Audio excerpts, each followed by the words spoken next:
You better not mold, you better not cry, you better not stall, I'm telling you why. KCC is coming to town. Eclipse, go ahead and put a Santa hat on my head. I'm feeling festive, baby. Wait, where's Meta? Where's his goddamn card? Yeah, join in the festive sphere, baby. Yeah, nah, nah. Rudolph the red-nosed reindeer had a very jolly note. Wait, that's not how that shit goes. Anyway, let me put this shit away and get ready. Anyways, hello and welcome to KCC week number 1. I am your coach of the Baltimore Raidraptors, Chew the Whoop. Let's get into team building. So, our first opponent is Kylo of the Phoenix Horus. He has a scary draft for particularly 3 reasons. Artifact cards, aka Scythe, Lancia, and then he has Droll. So, those are going to be stuff we have to watch out for this week. Kylo's draft consists of Prank Kids, Artifact, Exorsister, Chronomaly, Ursartic, Wind Witches, Droll and Lockbird, Pot of Desires, Abyss Dweller, and Instant Fusion at 1 copy. I had to look up his transactions because he made a couple, and they were updated before I filmed this shit. So, anyways, let's get into building. So, Kylo's draft is scary for those 3 reasons: Droll, Lancia, and Scythe.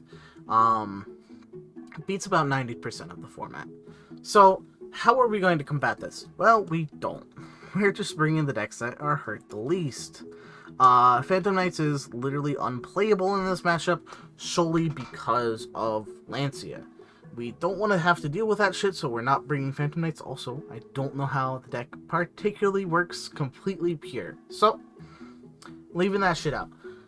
Raidraptors can set up a meaningful board if I get Droll Lancia'd, which it could work particularly well versus Kylo's decks, because they have a hard time outing Ultimate Falcon. Springans doesn't give a shit about Droll generally, unless we start with multiple cards that search, like Watch, the Field Spell Searcher I can't remember off the top of my head, stuff like that. It doesn't generally banish for Lancia on my turn, so we don't really have to worry about that all too much. So I feel like Springans is a pretty good build, or bring here. Time Thief. Time Thief doesn't particularly banish pure, but with us, splicing the Phantom Knight stuff, it banishes boots, stuff like that. It's not the worst. Still gets hurt by the deck, but not as bad as stuff like Phantom Knights, Mathmech, and we're not bringing Gaia, I'm telling you now. So, generally, the game plan we're going to have to go into this are the 3 best decks we have that are hurt the least: Raidraptor, Springans, and Time Thief. Let us hop into Match 1 is Springans versus Chronomaly. We're going first, activating the field spell, allowing us to activate Watch, adding Brothers and sending Rocky. On resolution, Kylo uses Droll, which particularly doesn't do much versus our current hand. We activate the field spell, pitching Brothers to summon Merrymaker, sending Bronca. Brothers triggers and summons Rocky, adding Brothers back to hand. We load Bronca and Sargus under Merrymaker, set 1, and pass. Kylo starts by summoning Tuspa Rocket, sending a Canberra figure, then activates Crystal Skull, which we called by to negate. He activates a Canberra to summon and moves to battle, swinging over Rocky. Before he ends his turn, we activate Merrymaker to tag out, sending Sprint from the extra deck, which summons Rocky from the deck in the end phase, returning Sargus to hand. We tribute summon Sargus, allowing us to activate the field spell, pitching Brothers to summon Explorer, triggering Brothers to summon Bronca. We load Rocky, Brothers, and Paydor under Explorer, attacking in and passing. Kylo activates a Canberra, then pitches Crystal Skull to search Nebrdisk. He summons Nebrdisk, searching and activating Trillathon. We chain Sargus to pop, then he summons Masculum and overlays into Hewick. We activate Ghostmord on summon, to which he chains Hewick to lower Explorer to 0. On resolution, we tag out Explorer, forcing him to pass, on Canberra figure bouncing back to hand. We load Explorer up with materials, activating the effect to try and pop Hewick, but Kylo discards a Canberra to protect. We try and activate Sargus to pop, but load him under Explorer, forgetting that Sargus is only during the opponent's turn, forcing us to pass back. Kylo summons Magella Globe, tributing it to summon Moai from deck, and then summons a Canberra figure from grave again. He summons Neberdisc from grave, tributing it for Huick's effect. We chain Explorer to tag out, and then Kylo overlays for Vimana, passing back. On our turn, we load Sargus under Explorer, attacking over Vimana. We load Bronga under Explorer in main 2, then pop Huick, banishing Bronga to search Watch. We activate Watch to search Rocky and send Bronga. We summon Rocky, adding Brothers back to hand, then load 2 materials under Explorer, passing. Kylo activates Desires to draw 2, then activates a Canberra figure to summon. He uses the second effect of Magella Globe to add it back to hand, then summons it, tributing it to summon another Moai from deck. He overlays for Machu Mech, targeting Explorer.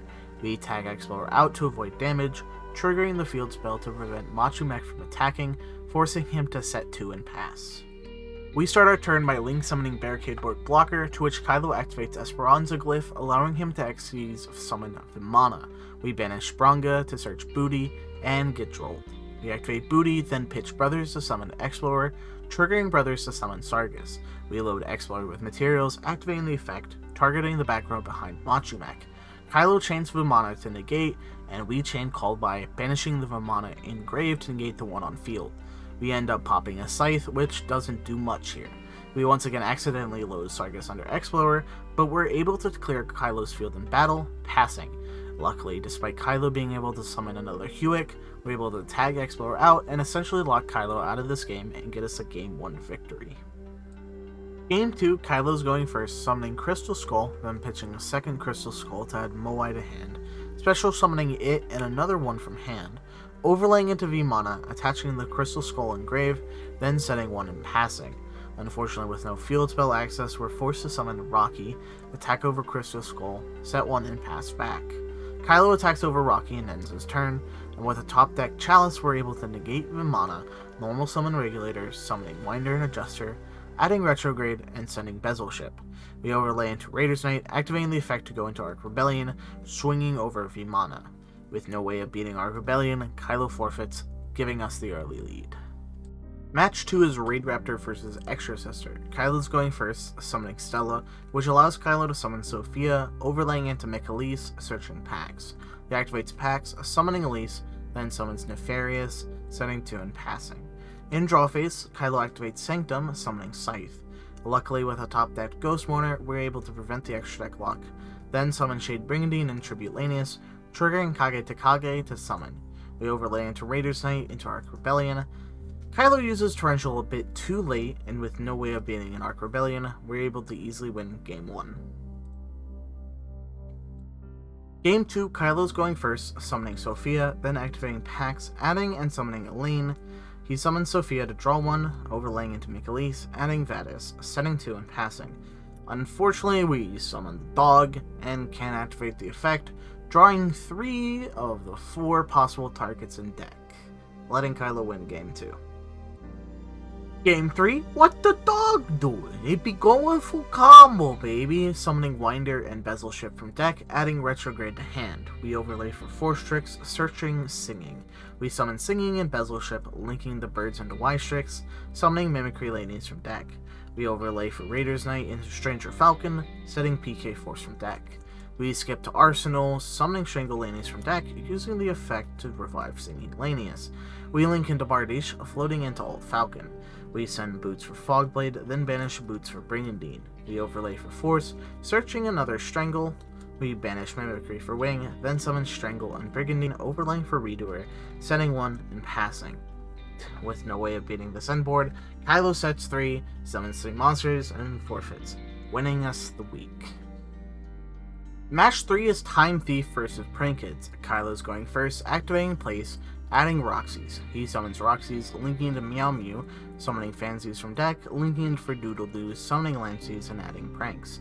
Kylo activates Pandemonium for Rocket Ride, triggering the effect of Dropsies for Lampsies, then activates Rocket Ride for Fancies and Doodle Doo, linking into Bow Wow Bark, triggering Fancies for Dropsies. He activates Doodle Doo for Lampsies and Pandemonium, then activates Desires to draw 2, activating Pranks and setting 1, passing. We summoned the dog, tagging out for Winder Adjuster, but with a Pandemonium into Butler wiping our board, we're unfortunately unable to do anything and forfeit Game 1. Game 2, we're going first, summoning Regulator, tagging out for Winder Adjuster, sending Bezel Ship and adding Retrograde. We overlay into 4 Strix, which gets met with a Ghost Warner, which is fine because we started with our target, summoning Singing, then activating Bezel Ship to summon. Kylo chains Skullmaster, and we chain Callbite to negate. Nice!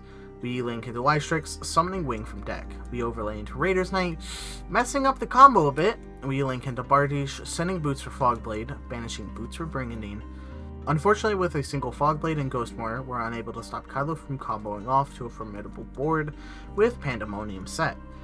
With Battle Butler access, we're unable to get back into the game and forfeit Game 2. Well, a Week 1 win is nice and deserving of the holiday spirit, baby. I don't feel like editing another Santa hat on my face, though, because that's a ton of work. Anyway, that game could have easily been lost, considering if Kylo used Torrential Tribute at the right time and had been paying attention to what Raidraptor actually does. That game could have ended way worse, considering I don't think Time Thief is beating Prank Kids. So, I guess that leads into a sort of lesson. Know what the fuck is happening. No, I'm not that much of an asshole, but it's a bit crazy knowing that our entire week, our entire win, rested on the fact that Kylo Torrential Tributed at the wrong time. So, I guess that is that. We have a Week 1 win, however, we are squarely in 4th place with only 1 differential point. Doesn't matter now, but hopefully that doesn't come into calculation during the ending of the season. Hopefully we're not missing playoffs by a couple differential. But next week we are facing a tough battle as well, facing off against CB and the LA Machine King.